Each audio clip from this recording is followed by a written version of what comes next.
Hello, పప్పు వండుతున్నానండి. ఆకుకూర తెలుసా మీకు? చాలా మంచిదండి ఆరోగ్యానికి.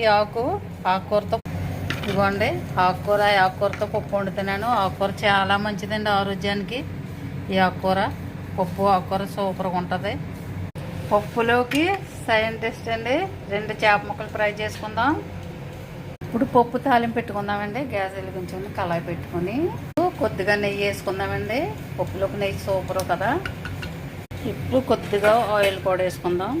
నూనె బాగా కాగిన తర్వాత ఆవాలు వేసుకోవాలండి. ఆవాలు వేయకపోతే చేదు వచ్చేస్తాయి. ఇలాగే వేగాలి. ఇప్పుడు జీలకర్ర వేసుకుందాం. ఇప్పుడు ఎల్లుల్లిపాయలు వేసుకుందాం. ఇప్పుడు కరివేపాకు వేసుకుందామండి. ఇప్పుడు ఇంగు వేసుకున్నామండి. కొద్దిగా పప్పులోకి ఇంగువ చాలా బాగుంటుంది. అలా వేసుకుందామండి. తాలింపు పెట్టేసి వెంటనే మూత పెట్టేసుకుందాం. పప్పు తాలింపు రెడీ అయిపోయిందండి. మూత పెట్టేసుకున్నాం కదా. ఇప్పుడు మూత తీసుకుని కలుపుకుందాము. ఇంగువ చాలా మంచిదండి. పప్పు కదా, పొట్ట ఉబ్బుకోకుండా అరుగుదల తక్కువ కాకుండా ఉంటుంది. ఇంగువ కంపల్సరీ వేసుకోవాలండి పప్పులోకి. ఇప్పుడు పప్పులోకి చేప ఫ్రై చేసుకుందామండి. కొద్దిగా ఆయిల్ వేసుకుందాం. ఆయిల్ వేడెక్కిందండి. చేప ముక్కలు వేసుకుందాం. This is my lunch. White rice, fish fry, egg plant fry, chilli fry and others and vegetable. My lunch today.